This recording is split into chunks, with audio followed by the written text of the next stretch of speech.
Salut, je m'appelle Alexander Matthews, spécialiste des solutions de vente technique pour Toon Boom Animation.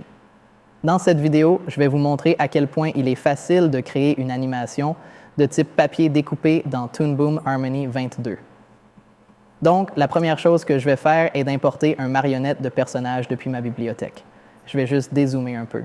Désormais, avec l'animation en papier découpé, vous allez utiliser un rig de personnage ou une marionnette pour réaliser votre animation. Les animateurs sélectionneront différentes parties de ce personnage pour manipuler, faire pivoter, comprimer et étirer afin d'obtenir les différentes poses dont ils ont besoin pour leur segment d'animation qu'ils réalisent. Donc, nous avons ici une marionnette de personnage. Comme je l'ai mentionné, vous pouvez monter et descendre. Et facilement commencer tout de suite à créer une pose pour votre personnage. Vous pouvez descendre dans la vue de montage et ajouter une clé. Et réajuster votre personnage dans une nouvelle pose, comme ceci. Et rapidement, vous pouvez ajouter des intervalles entre les différentes poses.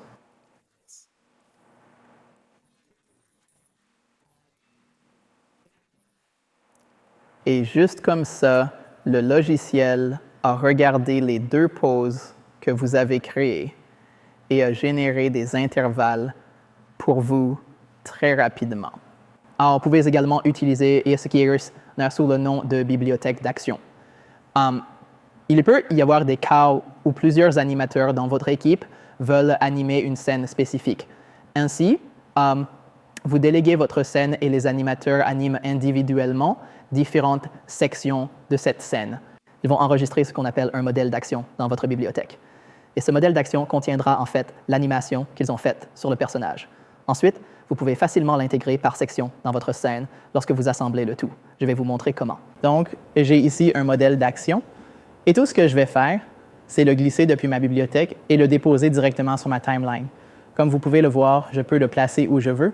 Donc, je vais juste le déposer ici à l'image 10. Et immédiatement, vous pouvez voir que le personnage a changé de position.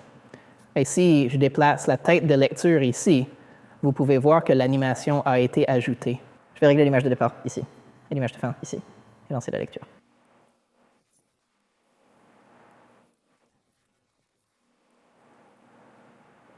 Et voilà, c'est aussi facile d'ajouter une animation à votre scène. Pour que vous sachiez, vous n'êtes pas limité à utiliser un seul modèle d'action sur votre personnage. Vous pouvez en fait en avoir plusieurs dans votre scène et vous pouvez même le déposer sur une animation existante pour créer différents types de mouvements dans votre scène aussi. Il est important de se rappeler que le modèle d'action doit être utilisé sur le squelette du personnage qui a été utilisé pour créer l'animation. C'est quelque chose dont la hiérarchie du rig a changé et que vous essayez d'utiliser le modèle d'action sur cette nouvelle version du rig, cela ne fonctionnera pas. C'est donc à peu près tout ce que j'ai à vous dire sur la création d'animation de type papier découpé dans Toon Boom Harmony. Si vous avez des questions, veuillez visiter toonboom.com. À plus tard.